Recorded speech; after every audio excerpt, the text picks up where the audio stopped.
We are the third temple, part 6. So in Matthew 24:34, let's read that. It says, "Verily I say unto you, this generation shall not pass till all things be fulfilled." So we can't think, the church gets by with it, I don't know how, but we can't think that you and I today in 2025, over 2,000 years later, we're still in the same generation. That doesn't make sense. Jesus is actually talking about his prophets, his apostles, who in that generation all got killed. Stephen was the first one in 35 AD. Then James was next in 44 AD. Later in 62 AD, James the Just, brother of Jesus, as well as his other brother Jude and Andrew, all were martyred in 64 AD under Nero. He also kills all the Christians and starts the great fire that consumed 1/3 of the city. Then in 67 AD, Peter and Paul are martyred. And as you've heard me say before, Paul was never appointed an apostle by Jesus. Paul is a self-proclaimed prophet.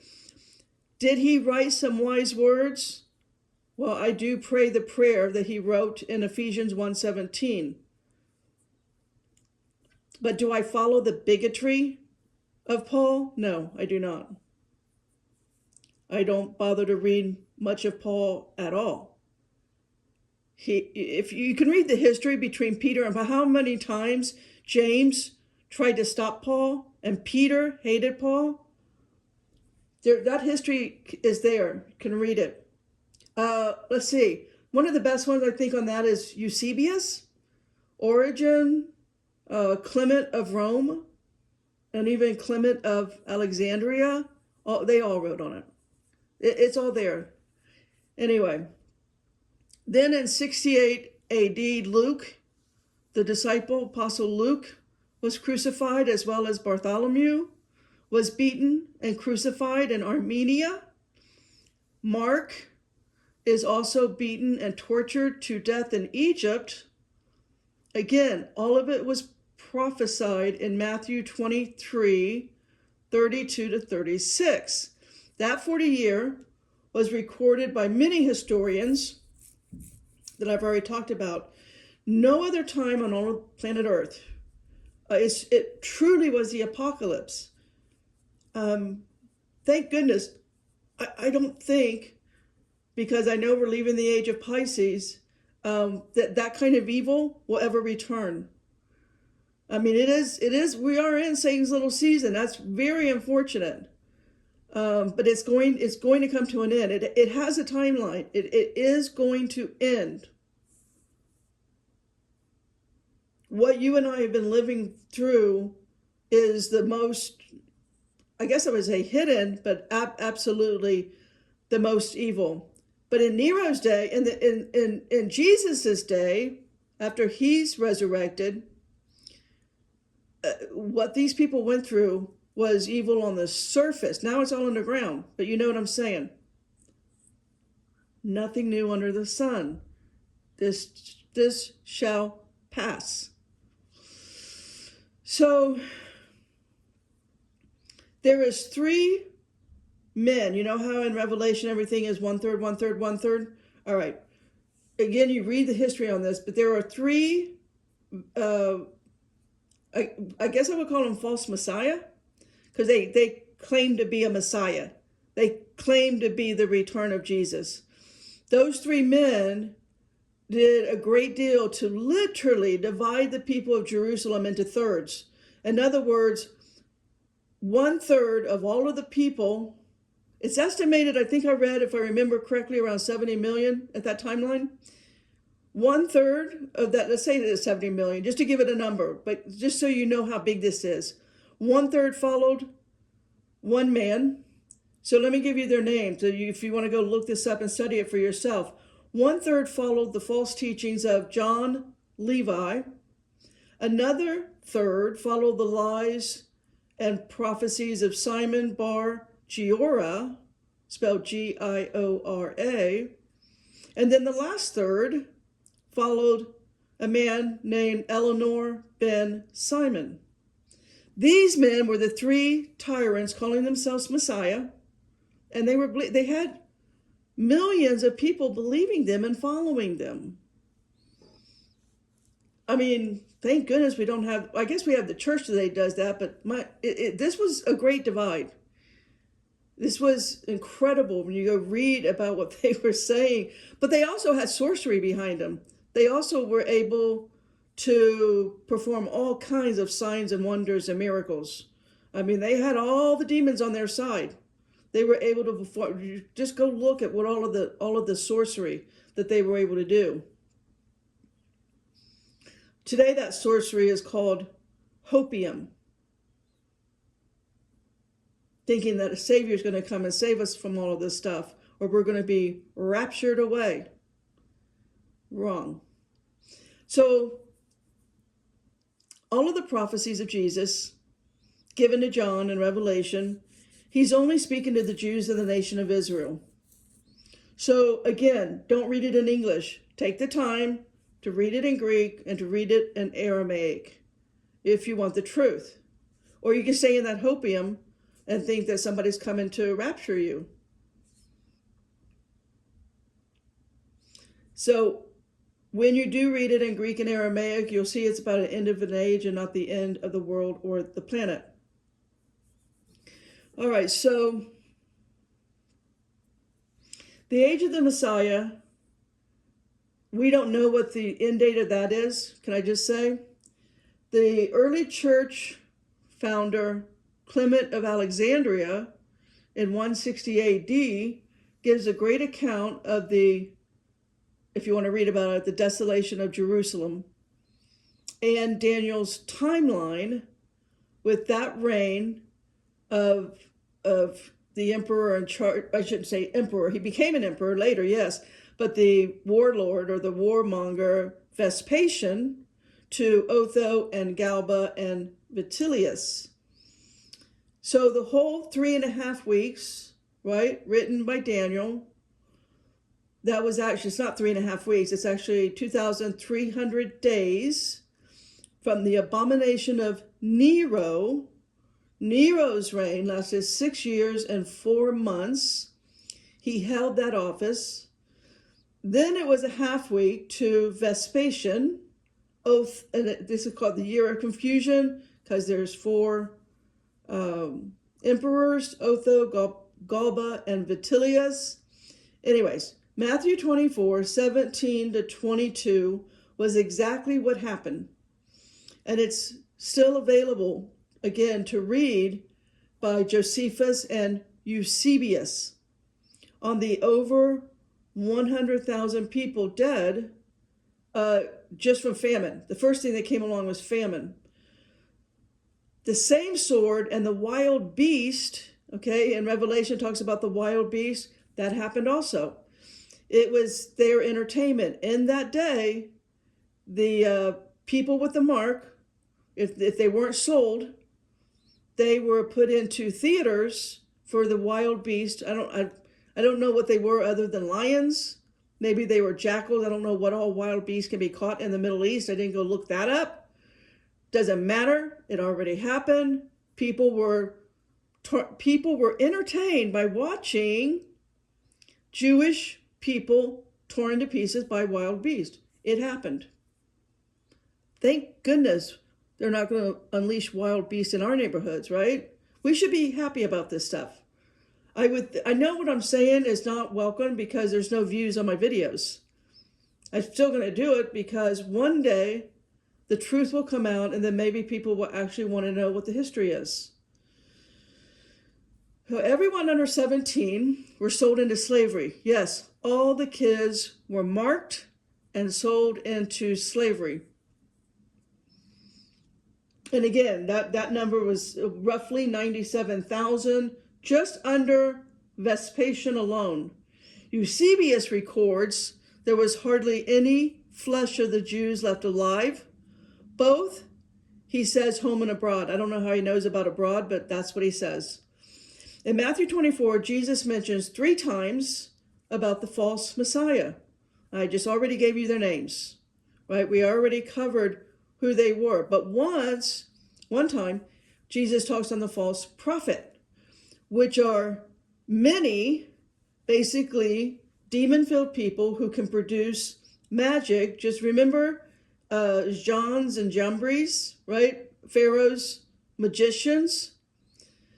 These people did the same thing. They could produce the magic that was done in Moses's and Aaron's timeline when they were standing up to the Pharaoh. Josephus watched the sorcery and talks about it in incredible details about what all the false prophets could do. Mainly, there was a prophet out of Egypt that Paul was accused of in Acts 21:38 of being. Remember that? Famous scene in the temple? Go read it, Acts 21:38. People thought Paul was that Egyptian false prophet. So back to Matt, and they were able to make statues. There were statues everywhere, and they were able to make statues talk. Remember in Revelation, and he was given a mouth to speak. They were able to make statues talk. It was just that simple. So in Matthew 24:27-31, in verse 27, the OT language of lightning always means in the Old Testament, glory of the Lord. And the sword of the Lord, meaning him speaking. So when Jesus came into Jerusalem on a colt, he came in from the east. And in 70 AD was his second entry into the temple on fire. Josephus writes about this supernatural event that happened just before the fire of the voice of the multitude was heard by everyone throughout Jerusalem, by all of the priests ministering inside the temple, and calls them host of heaven.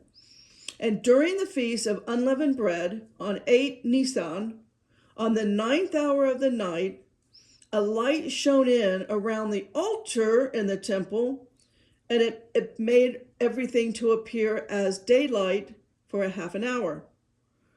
Another vision of John in Revelation happened on Pentecost.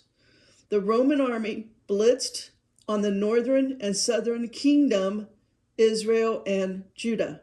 Now, in verse 28, the carcasses and the eagles. The eagle was the emblem on every single Roman military shield. The eagles had on them, they slaughtered hundreds of thousands of Jews and those who, oh, my voice. Hold on. Those who were not killed was sold into slavery.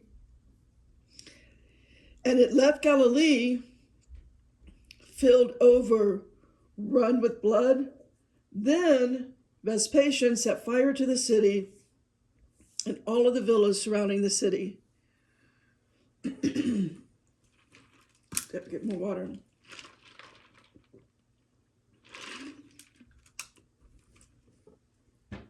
Now, in verse 29, the sun, the moon, and the stars. Again, it's not an astronomical event. Jesus is using Old Testament language. So when he says sun, moon, and stars, he's referring to the dream by Joseph in Genesis 37. The sun is always the father. The moon is the mother. The stars are not only the siblings of Joseph, but the rise of Joseph's power. So when you read Revelation 12, verse 1, and there appeared a great wonder in heaven, a woman clothed with the sun and the moon under her feet, and upon her head a crown of 12 stars. In verse 29 has to do with authority and power. So the stars will fall from heaven, and the powers of heaven will be shaken. Again, Old Testament language, takes us back to Genesis 37. Stars are symbols of authority, as in Isaiah 34, 4-5. And the fall of Edom, with the same language, the heavens will be dissolved and rolled away. Compare that to Joel chapter 2. He as well uses the same language, the sun, the moon, and the stars. So whenever you read the last days, that always means from the time of John the Baptist to the end of the Mosaic Age in 70 AD. The end of a temple system, gone. Just like we read in Hebrews 9:26. Let's read that. For then must he often have suffered since the foundation of the world. But now once in the end of the world hath he appeared to put away sin by the sacrifice of himself. Our age will not end. It will become one heaven, one earth together, as in Revelation 21. That's what we have to look forward to. What's coming is still Revelation, but it's the last two chapters, 21 and 22. Right? We are in Revelation 20, verse 7, Satan's little season. Our age, we are in now, it will go to glory. Satan's season will end. In Isaiah 9, 6 and 7, as well as in Daniel's vision, 7:14, the day of the Lord simply means our freedom from the law of Moses in the New Testament. But in the Old Testament, the day of the Lord happened many times with all the wars. The seeming supernatural events in all of Revelation did happen. And if you read what the non-Jewish Roman senator named Tacitus wrote about the supernatural he witnessed, that I have already spoke on the story, it is the same by Jew and Gentile. In Tacitus' writings, he describes that what he calls the priestly writings and prophecies was taking place in front of him. Another writer, Epiphanes of Salamis, he wrote, when the city was about to be taken by the Romans, it was revealed in advance to all of the disciples of Jesus by an angel of God that they should run now. Eusebius wrote the same thing in his writings, all of which, again, it's on my Kindle. You can download it for like less than $1. So, ending with Matthew 24. With one taken and one left behind. Or the master of the house watching. So his house, us, not watching, and says the Lord is delayed in his coming. It's pure prophecy. That is what everyone was saying in that timeline. In that timeline, they thought Jesus was coming like tomorrow. They didn't consider it to be a 40-year timeline. And that's what they just gave up. They heard the prophecies, they heard about Jesus, they heard the teachings, and when it didn't happen the following week, they just threw in the towel. They gave up. It's like, oh, everything you said was a lie. So when you're reading Revelations, it's all true. It is talking about the people in that timeline. You got to care enough to go back and read the history. That's all. So by the time by the time we get to like 66, 67 AD to 70 AD, the people just no longer was talking about God, or I should say Jesus, his return, his teachings. It was right back to Moses, and that was all that existed. There was nothing of Jesus going on in that timeline, really. Those that were listening, they were given a warning. The 144,000 people, followers of Jesus, That is the 144,000. They did leave. They were not in Jerusalem. They did not die. They went east to a place called Pella. In that timeline, it was called Pella. I think it's called Pera today. It still exists. It's just called a different name. Names always change. Language always changes.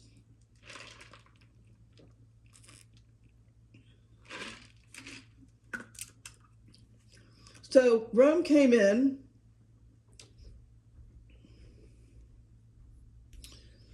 I should say, when the Romans came in, everybody was surprised. When Vespasian and Titus came in to begin the bloodshed, and the peace and safety ended abruptly.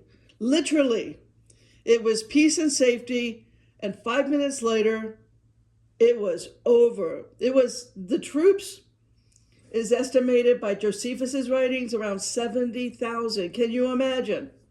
70,000 men with swords and horses upon a tiny place like Jerusalem? So the peace and safety ended abruptly with Nero. He had ordered the top general Vespasian and Titus to crush the land of the Hebrews. They had, back then it's called legions. So they had 4 legions. They literally came from the 4 winds, all 4 directions. They literally came in, all 4 gates around Jerusalem were closed. And it was like locusts of Revelation 9 swarming the people. There were so many dead in a heartbeat. Nothing was spared. It was utter destruction. It's kind of like you can take a look at your current media, look at Pacific Palisades today. You can look at nothing new under the sun. You can look at Pacific Palisades today. That was Jerusalem, and it happened in hours. So Matthew 25, that is the last series in We the Temple, I should say. I'm going to go further, but here I wanted to read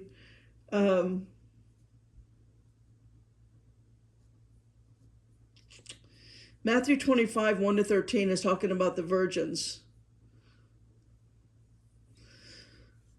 And it's quite simply, I guess I would say, it was really more than just 5 virgins that were unprepared. But if you look at that parable and you break it up to the people that left, if you think about the 5 virgins that were prepared, they were not in Jerusalem. They, like I said, 144,000, they left, went east of Pella. So the 5 virgins unprepared, the slaughter did happen. So I'm going to give my voice a break and go ahead and end this now. And we'll come back for some final words. Potter out.